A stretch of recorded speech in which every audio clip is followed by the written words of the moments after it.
Princess of Wales pledged herself to serve her country and her people, and to maintain the precious principles of constitutional government which lie at the heart of our nation. Before most of Britain had awakened, King Charles had already made the decision that would fracture the calm inside the palace.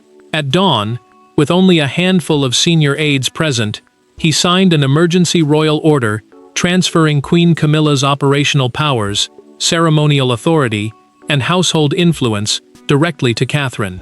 The pen left the page, the room stayed silent, and in that silence, an entire royal balance of power collapsed. Before we go deeper into what this really means for the royal family, make sure to subscribe so you don't miss a single update. Charles sat alone, reading the final page twice, as though the words might change. They did not. His hand hovered above the paper because this was more than an administrative adjustment. It was a judgment against his wife, placing the crown above the fragile peace of his marriage. The emergency royal order, a formal command used by the monarch to make an immediate household change, transferred Camilla's ceremonial duties, patronage oversight, advisory access, and authority over key staff directly to Catherine, Princess of Wales. The timing made the blow sharper. Palace officials had prepared the document overnight, before the normal household briefing, and before Camilla's office could object. Charles understood why speed mattered. Any delay could allow conflicting instructions to spread, creating two centers of authority when the monarchy needed one clear voice. He signed his name and did not look up when a senior courtier collected the sealed copies. William received the news before sunrise and went directly to Catherine. The prince chose his words carefully, but she understood before he finished. Catherine gripped the back of a chair, stunned by the weight placed upon her. She felt no triumph. She saw responsibility, danger, and the pain this would cause inside a family divided by duty and resentment.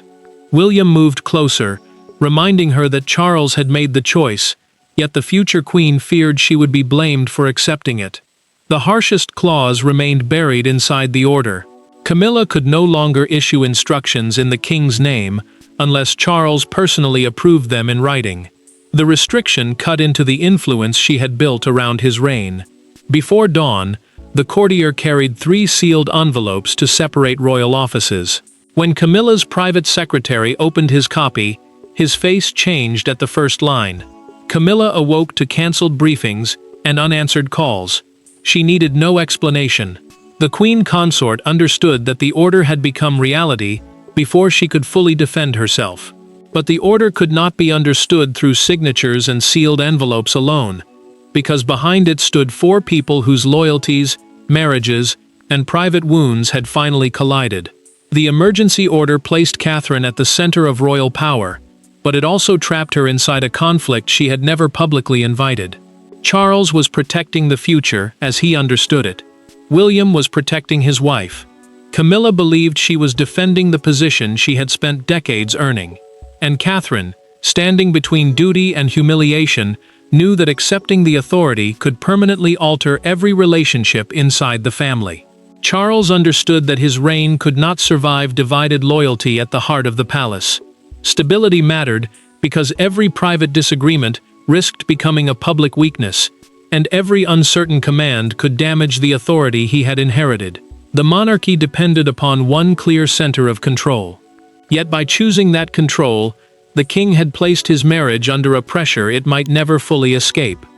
Catherine faced a different danger.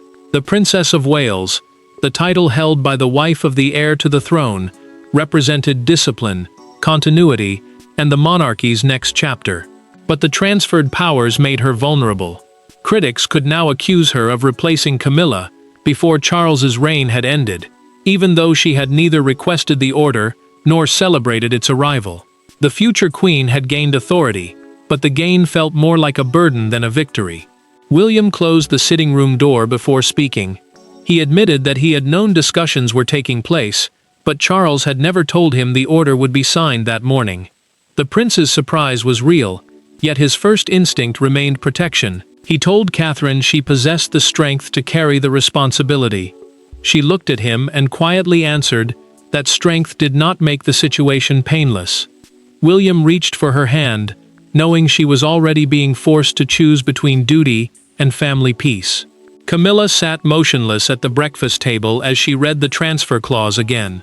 Catherine's name stood beneath powers the queen consort had once controlled. She placed the pages down with deliberate care, then asked everyone except her sister to leave. The door closed. Her anger did not erupt. It settled into something colder. She had spent decades fighting for acceptance, and now the position she believed she had secured was being narrowed by the man who had once promised to stand beside her. Charles refused to soften the decision. When his private secretary suggested describing the order as temporary, the monarch rejected the word immediately. He wanted the language to show final authority, because compromise had already failed. Catherine felt uneasy. William became watchful. Camilla hardened under the humiliation, and the king carried the grim certainty that all four of them were now paying for a conflict that had begun long before dawn. To understand why Charles chose such a devastating solution, the story must return to the single palace incident that transformed months of tension into a point of no return. The crisis did not begin with the emergency order. It began 3 weeks earlier, during a closed planning session for the Crown's National Service of Renewal. What should have been a routine discussion became the moment Charles stopped viewing Camilla's actions as disagreement and began seeing them as defiance. One altered program, one instruction issued without approval, and one humiliating exchange created the wound that would lead directly to the Dawn Decree. Tension had already been building inside the palace. Camilla's household wanted to protect the authority of the current reign, while William and Catherine were being given larger roles at ceremonies designed to prepare the public for the monarchy's future. The National Service of Renewal, a formal royal ceremony intended to present unity and continuity, became the battlefield neither side could openly name. Charles had tried to contain the strain through private conversations, trusting that personal loyalty would stop disagreement from becoming an institutional struggle. Camilla changed everything during the planning meeting. She ordered Catherine's keynote address removed from the official program and reassigned the central ceremonial role to herself, without Charles's approval. When the revised schedule reached Catherine, she read it in silence. William saw her fingers tighten around the page before she slowly placed it on the table. The future queen remained composed, but the prince knew the alteration had not been accidental.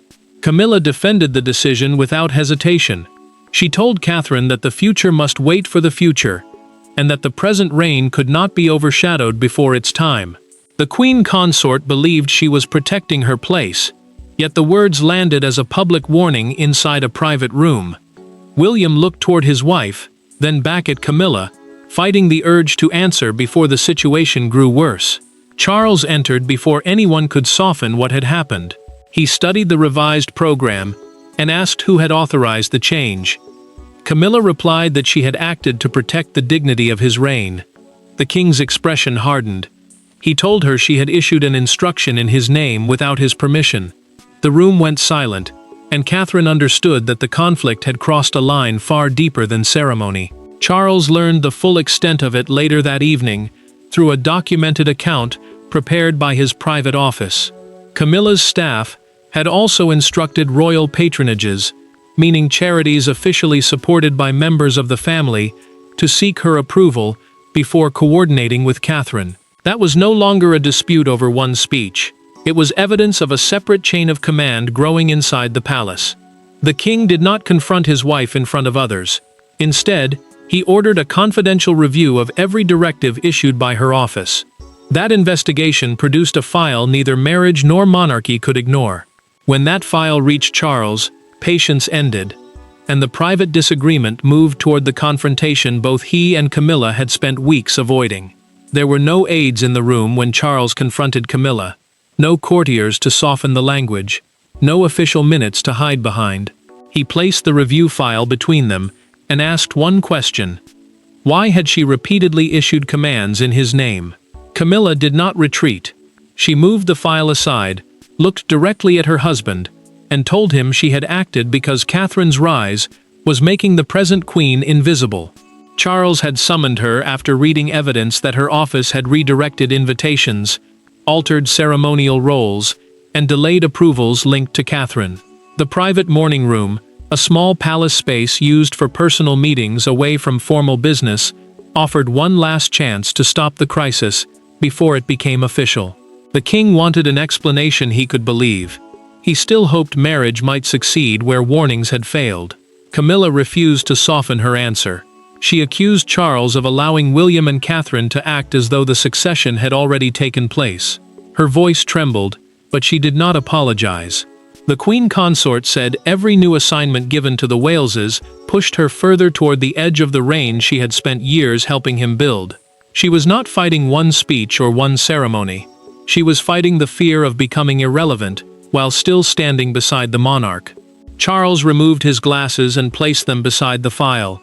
He told her that her title had never granted the power to obstruct the future monarchy.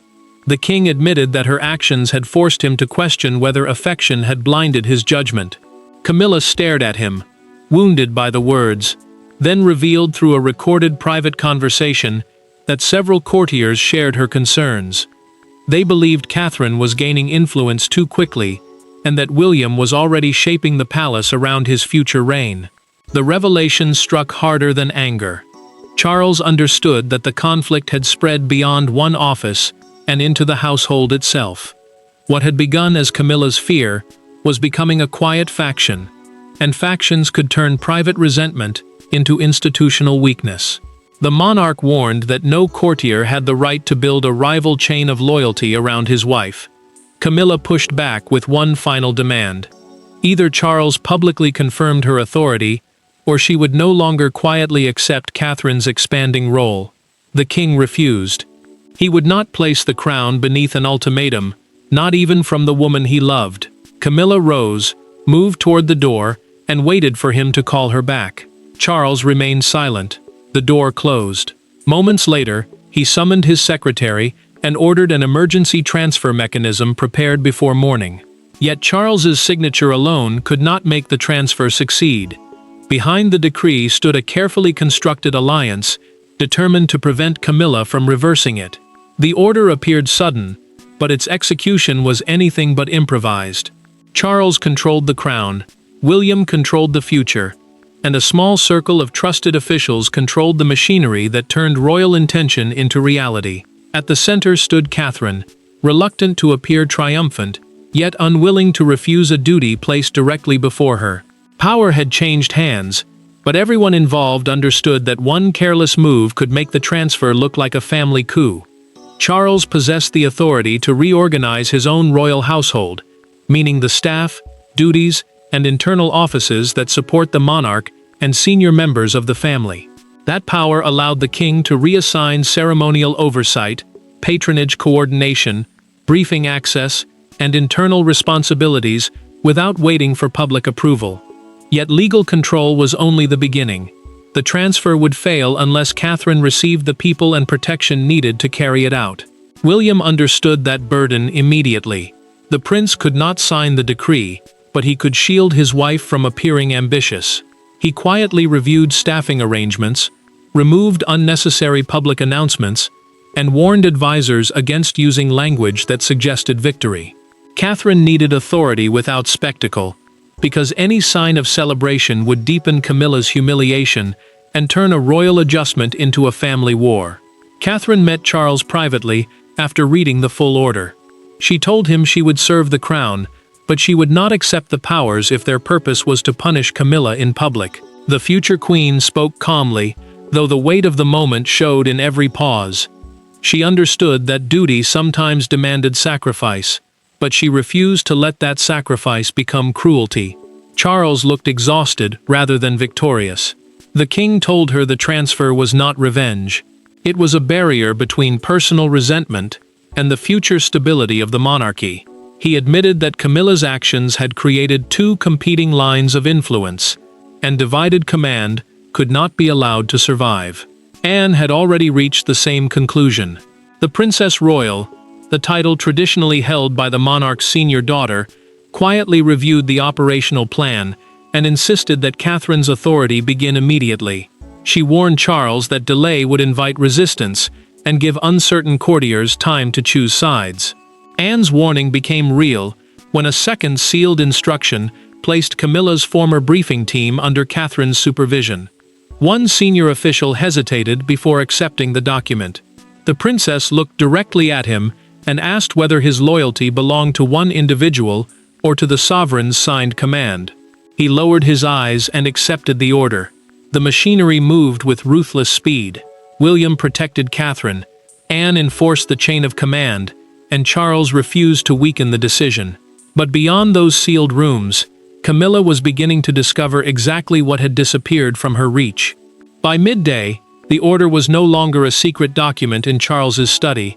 It had become a new reality, and Camilla was forced to experience its consequences firsthand. The first true consequence arrived not through a public announcement, but through a locked briefing cabinet. Camilla entered her office expecting the day's state papers and found the folders gone. Her private secretary stood beside an empty table, unable to meet her eyes.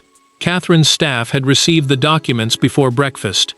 In that small, brutally ordinary moment, Camilla understood that the Dawn Order had not reduced her influence symbolically.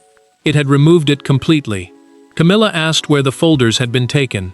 Her secretary answered carefully, explaining that ceremonial schedules, patronage correspondence, household approvals, and selected state event briefings had all been redirected to Catherine's office. State event briefings are the private documents used to prepare senior royals for major official occasions, including their duties, guests, and speaking roles. The Queen Consort listened without interruption, but the silence around her felt heavier than anger. Camilla then asked him to retrieve the papers. The private secretary hesitated before admitting that he no longer had authorization. She turned away, pressed one hand against the desk, and fought to keep her breathing steady. Long-serving courtiers had been told to follow the new hierarchy without comment, leaving them afraid that even offering sympathy might be treated as resistance to the king's command. Catherine learned how quickly the restrictions had taken effect, and immediately called her senior team together. She warned them not to treat the transfer as a victory. The future queen understood that authority gained through another woman's humiliation could poison every duty that followed. She ordered her staff to protect Camilla's personal dignity wherever the decree allowed, and made clear that no one was to celebrate the change. The humiliation deepened before midday. One of Camilla's scheduled patronage meetings went ahead without her. A patronage is a charity or public organization officially supported by a royal figure, and losing oversight meant losing direct influence over causes she had represented for years.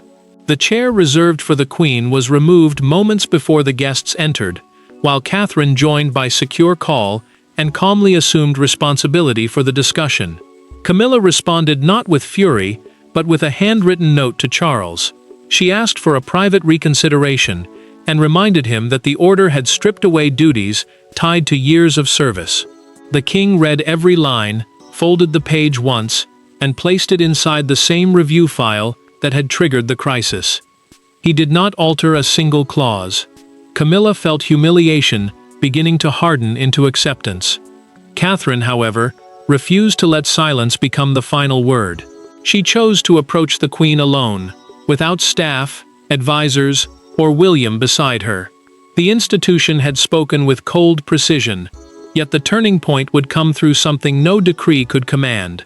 One woman choosing to face another without protection. Catherine did not enter Camilla's room as a victor. She entered alone, carrying no files, and accompanied by no aides. For several seconds, neither woman spoke. The authority transferred at dawn seemed to stand invisibly between them. Then Catherine placed the emergency order on the table and said she had not asked Charles to sign it. Camilla looked at her carefully and answered that accepting power could wound just as deeply as demanding it. Catherine had requested the meeting because she refused to let legal language, staff instructions, and palace whispers define what remained between them. The emergency order, a direct command from the monarch that changed royal duties immediately, had already altered the household. But she knew paper could not settle humiliation, fear, or resentment. Camilla agreed to meet only after insisting that Charles and William stay away. The Queen wanted no husbands, heirs, or advisors standing between the two women whose positions had been forced into conflict. Camilla spoke first. She admitted that Catherine's popularity and future status had made her feel temporary, tolerated, and increasingly irrelevant. The queen consort said she had endured years of public anger to reach the crown, only to feel that everything she had survived was now being quietly erased. Her anger had not come from one speech alone. It had come from fear that the palace had already begun treating her as a figure from the past. Catherine listened without interrupting. She then said she had never considered Camilla's pain unimportant, but she could not accept actions that weakened her duties or placed William between his father and his wife. The future queen reminded her that removing the keynote address had not simply wounded her pride. It had challenged the role she was expected to perform for the monarchy's next generation. Catherine offered a way forward. Camilla could retain selected personal patronages and continue charitable appearances under her own name, but she would no longer control Catherine's schedule or issue directions through the king's authority. A royal patronage is an official link between a member of the family and a charity, and preserving those ties would protect years of genuine public service. Camilla did not fully apologize. Yet in that private conversation, she admitted that removing Catherine from the National Service Program had been intended as a warning. The confession finally named the act that had pushed Charles toward the order. Camilla placed one hand over the document, then slid it back across the table. She said she would not challenge the transfer publicly. Catherine gave no smile of victory, only a quiet nod of respect. With resistance inside the family finally contained, the palace prepared for the harsher judgment waiting beyond its gates. The reaction of the public. By afternoon, the secret of the Dawn Order belonged to the entire country. Broadcasters interrupted regular programming. Palace correspondents gathered outside Buckingham Palace. Across Britain, the same question dominated every conversation. Had Charles protected the monarchy, or publicly diminished his own queen? Yet one image cut through every argument: a silent crowd watching Catherine's car enter the palace as Camilla's official standard was lowered from a scheduled engagement elsewhere. The palace released its formal statement with carefully chosen words. Catherine would assume expanded ceremonial and household responsibilities to protect unity, efficiency, and continuity across the monarchy. Ceremonial responsibilities are the official duties through which senior royals represent the crown at national occasions, while household authority controls the staff and briefings that make those appearances possible. Officials avoided any suggestion of punishment, but the cancellation of Camilla's meetings made the truth impossible to disguise. This was not routine. Power had moved. William watched the first television reports beside Catherine. The prince reached for the remote when one commentator suggested that his wife had quietly pushed the queen aside, but she stopped him. Catherine said they needed to hear what the country believed had happened, however painful the judgment became. The future queen understood that accepting authority meant accepting suspicion. William lowered his hand, yet his anger remained clear as the accusations grew sharper. Charles listened alone when a broadcaster called the transfer the most painful act of his reign. The king closed his eyes for a brief moment. He knew the public was no longer judging only his leadership. They were judging his marriage, his loyalty, and whether protecting the future had required humiliating the woman beside him. The monarch had signed one order, but the country was now reading it as a verdict on his entire private life. The debate exploded when the evening edition of the Crown Chronicle appeared. Its front page showed Charles's signing hand beside Catherine's portrait, beneath the headline, "Dawn Transfer, the King Chooses the Future." The image spread rapidly, reducing hours of private pain to one brutal conclusion. Catherine had become the face of what came next, while Camilla became the symbol of what had been taken away. Outside Buckingham Palace, the division became impossible to ignore. Some people called Catherine's name behind the barriers. Others held photographs of Camilla and demanded dignity for the queen. A family rupture had become a national argument, and every cheer carried a wound for someone inside the palace. Yet headlines could not deliver the final meaning of the order. Charles, Catherine, and Camilla would have to do that themselves, together, before the public. When the cameras finally captured the family again, one carefully chosen moment delivered the verdict that no palace statement could express. The emergency order could have ended as an act of humiliation. Instead, it became a test of whether the monarchy could change without destroying the people inside it. Charles had chosen continuity over comfort. Catherine had accepted authority without triumph. Camilla had lost power but refused to drag the crown into open war. When the family finally appeared together, their gestures revealed the final truth. The hierarchy had changed, but dignity would not be denied. Catherine entered the royal reception carrying the responsibility Charles had transferred to her. She greeted senior guests, approved the final program, and directed the ceremonial order with quiet control.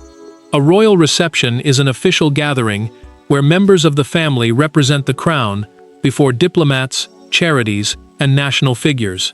The future queen now held the leading operational role, and everyone in the room understood that this was no temporary arrangement.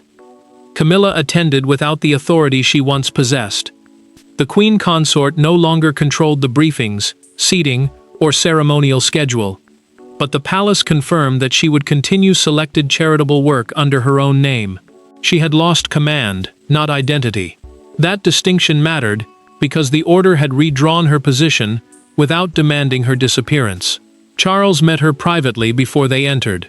The king acknowledged that the decision had wounded her and admitted that the speed of the transfer had made the pain worse. Yet he told Camilla he could no longer allow private fear to interfere with the monarchy's future. She listened, then answered that she might never forgive the manner in which the order had been imposed. Still, the queen accepted why he believed it had become necessary. Their marriage survived, but the comforting illusion was gone. Love could not erase the limits of the crown. Catherine then approached Camilla before the guests were received. She paused, extended her hand, and waited. The queen took it. Instead of walking ahead, the future queen allowed her to enter beside her. The gesture preserved personal dignity without reversing the new hierarchy, and it revealed more than any official statement could have done. William watched from nearby and understood what real authority looked like. Catherine's greatest victory was not taking Camilla's place. It was refusing to use power as a weapon against her. The prince saw that strength did not require humiliation, and leadership did not need cruelty. The Dawn Order permanently established Catherine as the monarchy's central female force, and confirmed that the future crown would be built around her and William. Charles paid for clarity with peace inside his marriage. Camilla lost the influence she had fought to protect, yet kept a dignified place because she chose restraint over retaliation. The monarchy emerged bruised, changed, and united by one final lesson. Survival requires firm authority, but it also demands mercy. And so the emergency order entered royal history not as the morning Camilla was erased, but as the dawn when Charles secured the future. Catherine proved her character, and the crown chose unity over private ambition.